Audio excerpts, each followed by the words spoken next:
23절요. 믿음이 오기 전에 우리가 율법 아래 매인받고 계시될 믿음의 때까지 갇혔다. 믿음이 오기 전에까지는 예수님 2000년 전에 십자가에 못 박여 피 흘려 죽으시고 우리 죄의 빚을 청산하기 전까지는 전부 율법 하에서 갇혀 있었습니다. 율법이 전부 다 우리를 죄의 감옥에 갇혀 놨습니다. 왜냐하면 예수님 믿음이 전파될 때 예수님을 믿게 하려고 미리 율법이 때려잡은 것입니다. 미리 일찌감치 와서 때려잡아 놓았지. 전부 다 별 도리 없이 너희 힘으로 능으로 구원받지 못하고 너희들은 뭐 이제는 절망이라 갈 길이 없다 때려잡아 놓고 그 다음에 예수님이 구원의 길을 선포하기 위해서 하나님이 그렇게 섭리하신 것이라고 말씀하고 있는 것입니다. 24절이요.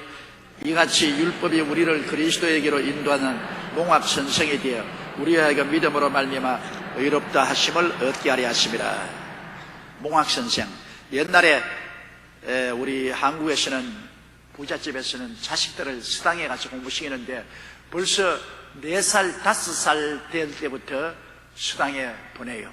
하늘천 따지 가물 연두르간 지구집주 넓은 그칠왕 천자문을 그때부터 가르치기 시작하는 것입니다.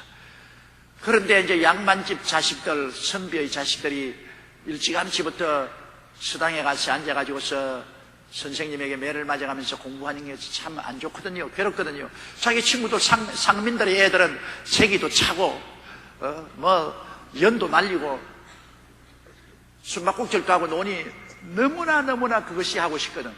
그래가 그냥 학교를 보내면 수당에 가지 않고 뺑소니를 쳐버리는 것입니다. 가서 그냥 제기 치는 애들하고 제기 차고 숨바꼭질하고 연 날리고 그리고 공부를 안 해요.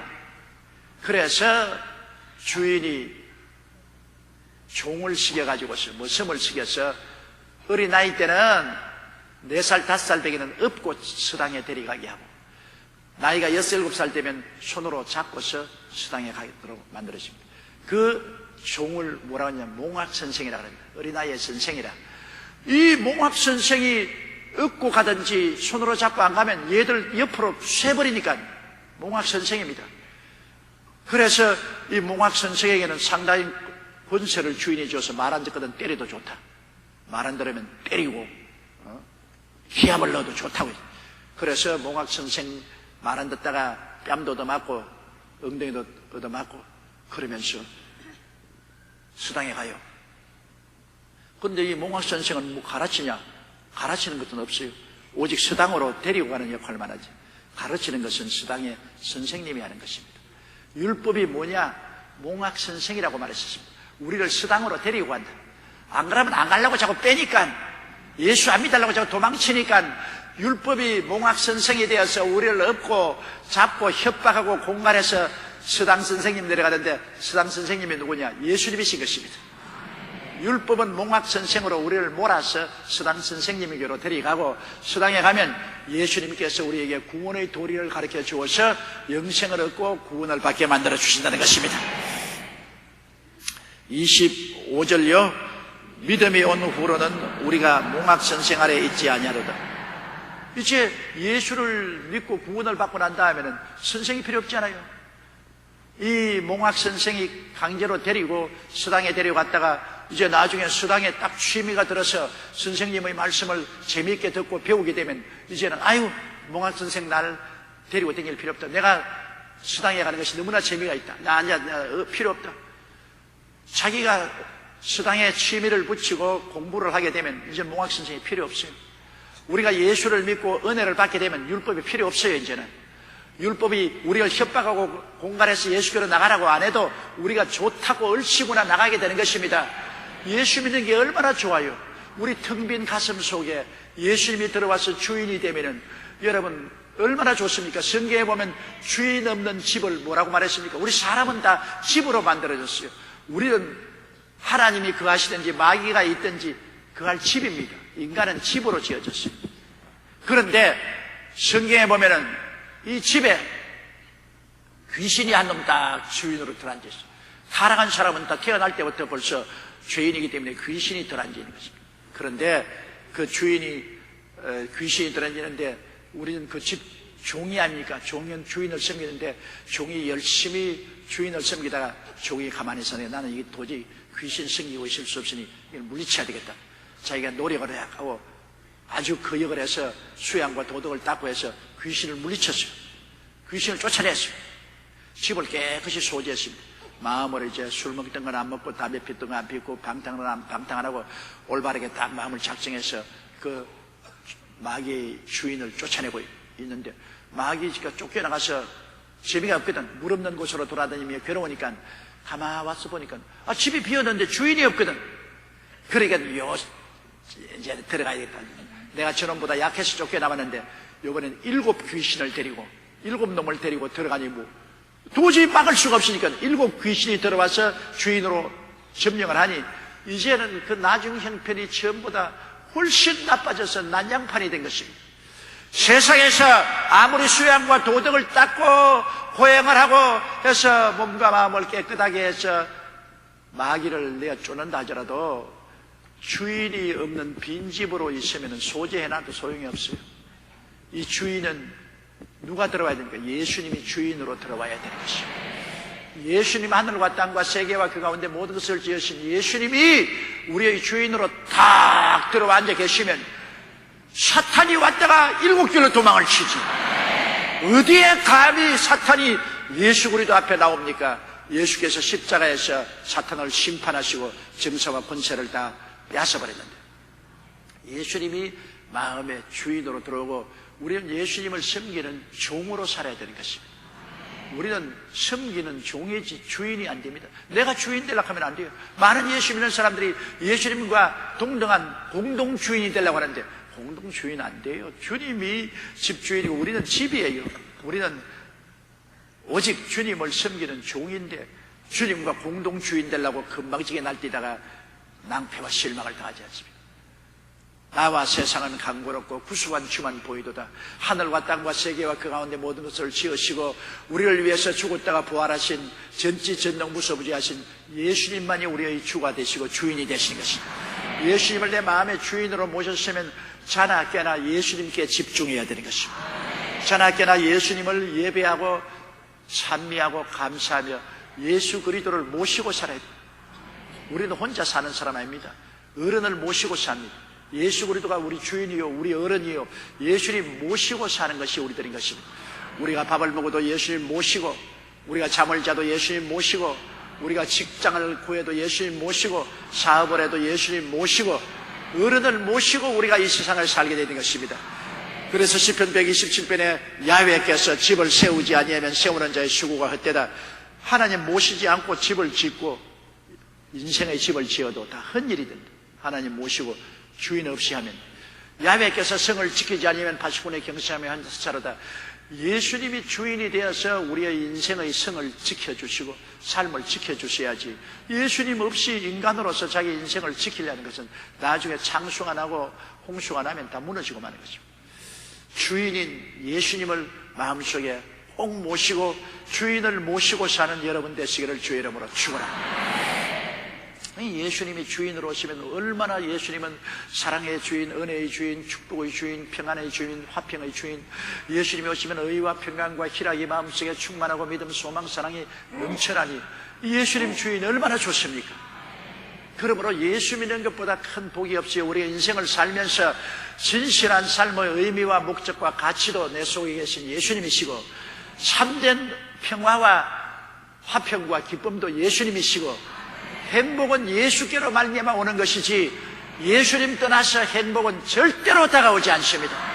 그 외에는 다 거짓이요. 돈이 행복입니까? 거짓말입니다. 권력이 행복입니까? 거짓말입니다. 세상 쾌락이 행복입니까? 거짓말입니다. 이는 다 헛되고 헛된 거짓말입니다. 물거품같이 잡으면 아무것도 남는 것 없습니다. 진실한 내용은 예수님이 내용인 것입니다. 그러므로 예수님 그리스도와 더불어 항상 사는 여러분 되시기를 주의 이름으로 축원합니다. 26절요. 너희가 다 믿음으로 말미암아 그리스도 예수 안에서 하나님의 아들이 되었으니 할렐루야. 행위로 말미암아 된 것이 아니라 믿음으로 말미암아 되었습니다. 행위는 율법의 심판을 받아서 아예 박살이 나고 율법 앞에서 행위는 박살이 나고 오직 예수를 믿음으로 말미암아 용서와 의를 받고 하나님의 아들이 되었습니다. 믿음으로, 믿음으로. 따라 말씀하세요. 믿음으로, 믿음으로, 믿음으로, 오직 믿음으로. 행위로는 안 돼요. 행위는 율법의 심판을 받아서 박살이 나버립니다. 율법 행위는 율법 앞에 설 수가 없어요. 박살이 나고 오직 예수 그리스도의 은혜를 믿음으로, 예수님이 날 위해서 짐 짊어 주시고 날 위해서 일해 주신 그 보람을 의지하는 믿음으로, 그 은혜를 믿음으로 구원받는 것입니다. 믿음은 하겠네. 오직 믿음이 우리를 구원하시는 것입니다. 27절요. 누구든지 그리스도와 합하여 세례를 받은 자는 그리스도로 옷 입었으니. 우리 예수님으로 세례받는다는 것은 뭡니까? 세례라는 것은 예수 그리스도와 함께 물무덤에 장사 지내고 죽고 예수 그리스도와 함께 부활하는 것을 세례라고 합니다. 세례라는 것은 예수 그리스도와 하나됨을 표시하는 것입니다. 십자가에 예수님이 우리 위해서 죽을 뿐 아니라 우리가 좀 더 깊이 나가면 우리와 함께 죽은 것입니다. 내가 그리스도와 함께 십자가에 못 박였다.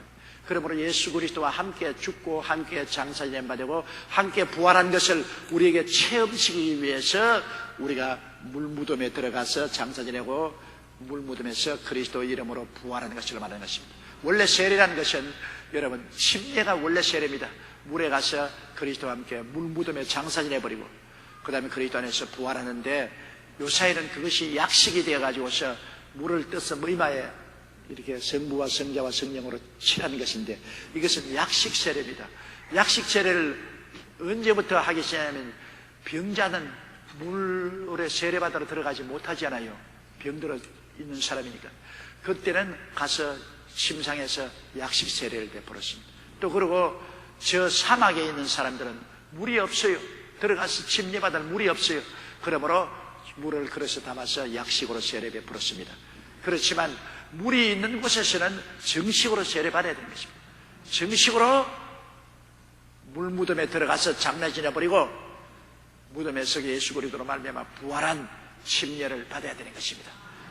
침례를 받음으로 말미암아 하나님 앞과 온 세계 앞에서 나는 예수 그리스도와 하나가 되었다. 예수와 함께 죽고 장사 지내고 함께 부활했다. 이것을 선언하는 것입니다.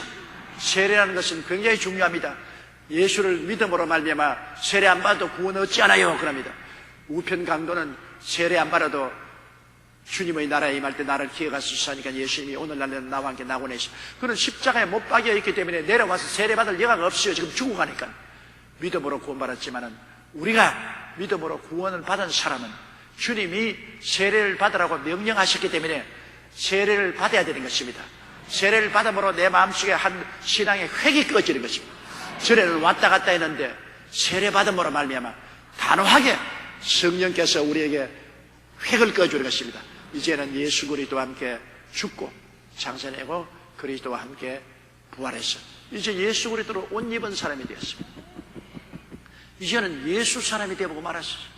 예수와 함께 죽고 장사지고 예수 그리스도를 통해서 부활했으니 이제는 예수 그리스도가 내 안에, 내가 예수 그리스도 안에 있어 그리스도로 옷 입은 사람들이 되는 것입니다.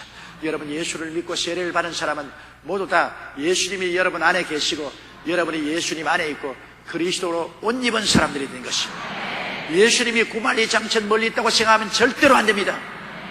예수님은 현실적이에요. 지금 내 안에 계셔요. 내가 지금 예수님 안에 계셔요. 눈에 안 보이더라도 눈에 보이는 것보다 더 확실한 겁니다. 예수님은 지금 우리와 함께 우리 속에 계십니다. 그래서 우리와 함께 사망의 엄심한 골짜기로 가면 예수님 함께 사망의 엄심한 골짜기를 가주시고 평지를 걸으면 평지에 같이 걸어주시고 물을 지나면 함께 물을 지나고 불을 지나면 함께 불을 지나시는 것입니다. 예수님과 우리는 분리할래야 분리할 수가 없습니다.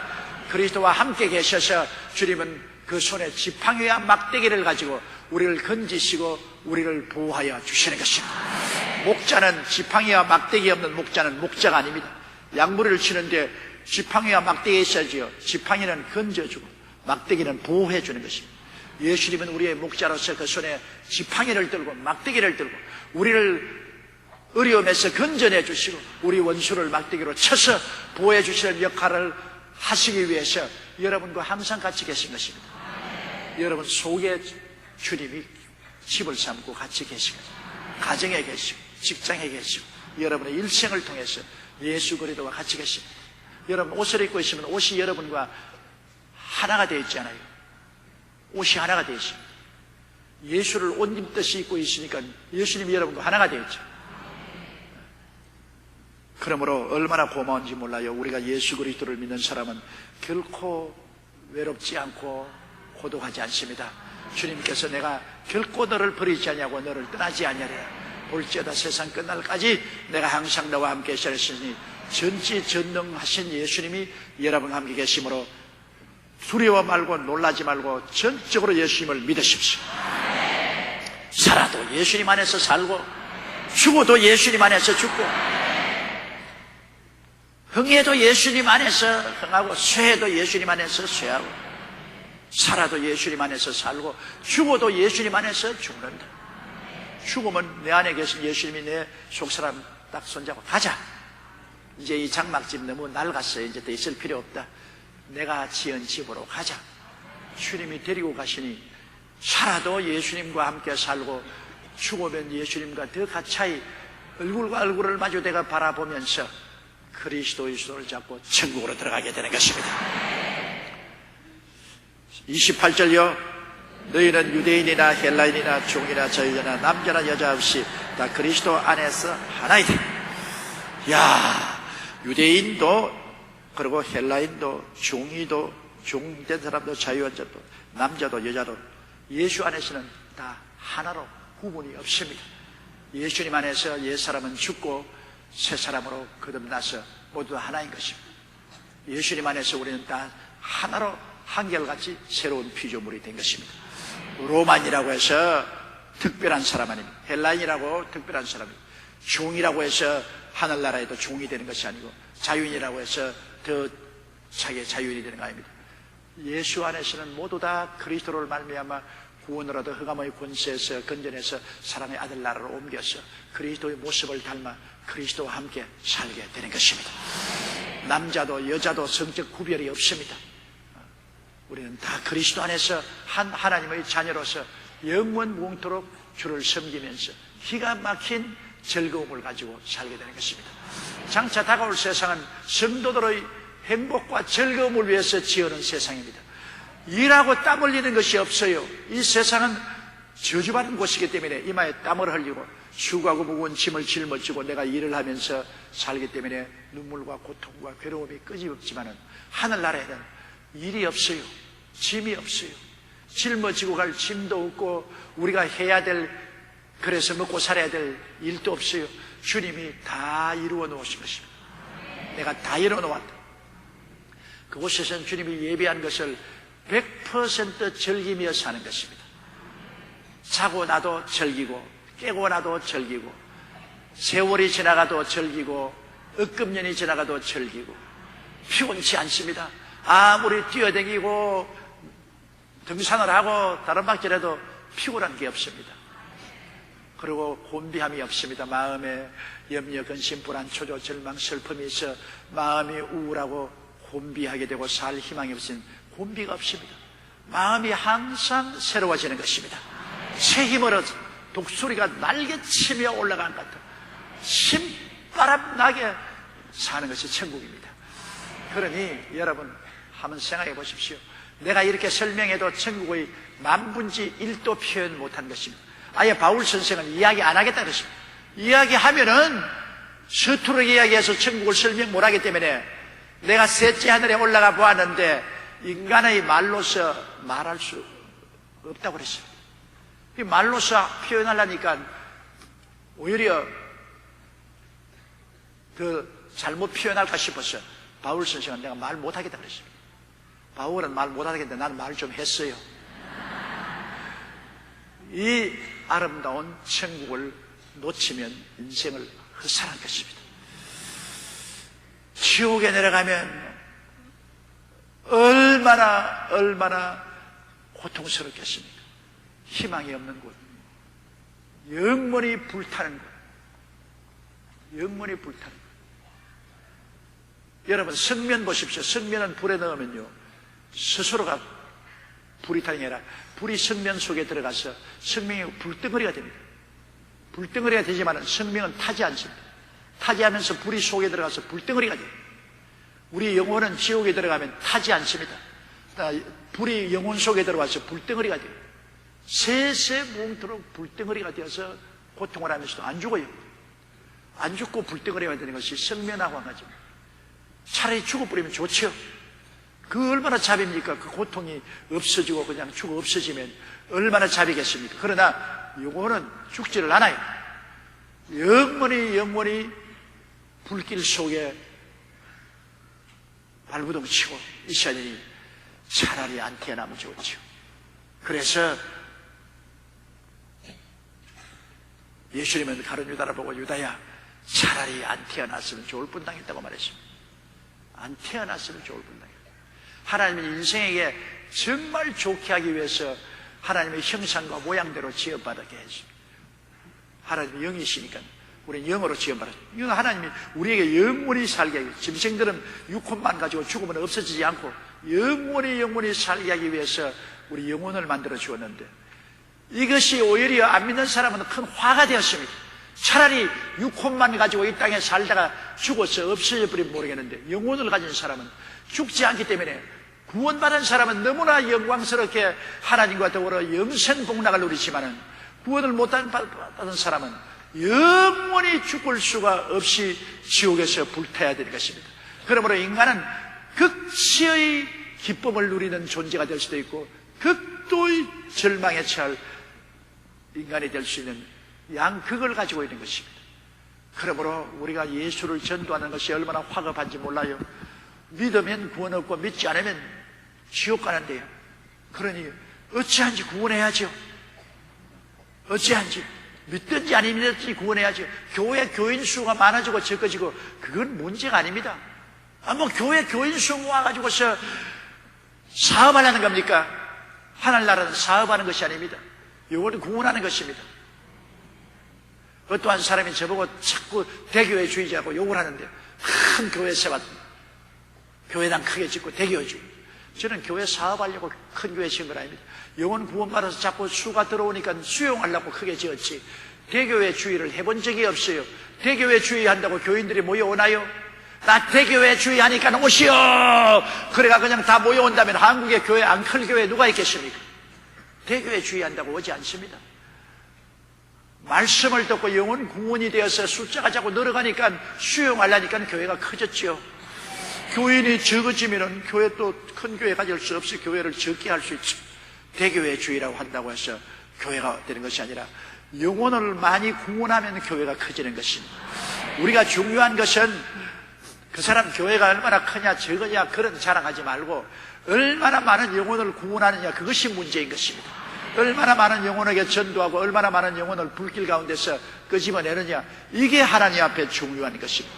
교회가 커지는 것도 많은 교인들이 모여서 영혼 구원을 위해서 합동하여 기도할 수 있도록 하기 위해서 교회가 커지는 것이고, 교회가 커지는 것도 많은 성도들이 연보를 내어서 더 많은 영혼을 구원하기 위해서 하는 것입니다. 우리 교회같이 교회가 크니까 우리 교회가 500교회를 개척하겠다고 달라들어서 근 300교회를 지금 개척했죠.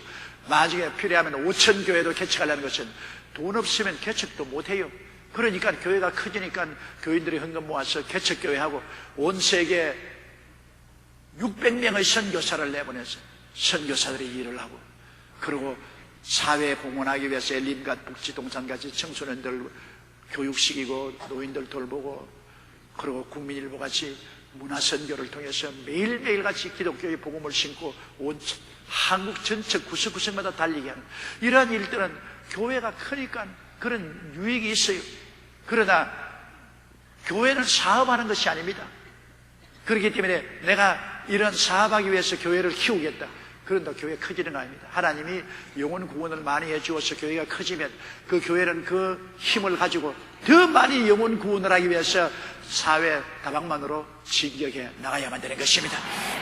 첫째도 구원이요, 둘째도 구원이요, 셋째도 영혼 구원인 것입니다. 영혼 구원만 마치면 교회는 이 땅에서 더 이상 필요 없어요. 주님이 오신 날 이 건물 주님 가지고 갈 줄 압니까? 아닙니다. 주님께서 여러분을 데리고 가시는 것입니다. 여러분이 보배지 이 건물이 보배는 아닌 것입니다. 29절요. 너희가 그리스도께 속한 자면 곧 아브라함의 자손이요 약속대로 유업을 이을 자니라. 하나님께서 아브라함에게 언약을 하시기를 너희 후손은 이삭으로 말미암으니라. 그런데 우리가 그 이삭의 모형이 바로 예수 그리스도인 것 때문에 우리가 그리스도를 믿고 그리스도에 소속되었으면 아브라함의 자손이요, 아브라함의 자손이면 아브라함의 상속을 받을 자인 것입니다. 아브라함은 어떤 사람입니까? 하나님이 내가 너에게 복주고 복주며 번창케 하고 번창케 하리라. 예수님처럼 복복게 되시오. 왜냐하면 우리는 믿음으로 아브라함의 자손이 되고 아브라함의 유업을 이을 자라고 했으니까. 아브라함은 벌써 이 땅에 있을 동안에 하나님께서 언약을 주었습니다. 조건 없이 하나님이 일방적으로 내가 너에게 복주고 복주며 번창케 하고 번창케 하리라. 아브라함이 하나님을 믿고 순종할 때 하나님은 복을 주고 번창케 했습니다. 우리가 하나님의 언약을 믿고 순종하면 우리도 다 복받을 후보자들인 것입니다. 아브라함의 유업을 이을 자들이니까 우리는 복된 사람이요 복인이 되었다는 확신을 가져야 되는 것입니다. 따라 말씀하십시다. 나는 아브라함의 자손으로 아브라함의 복을 유업으로 받은 사람이다. 나는 복받은 사람이다. 할렐루야.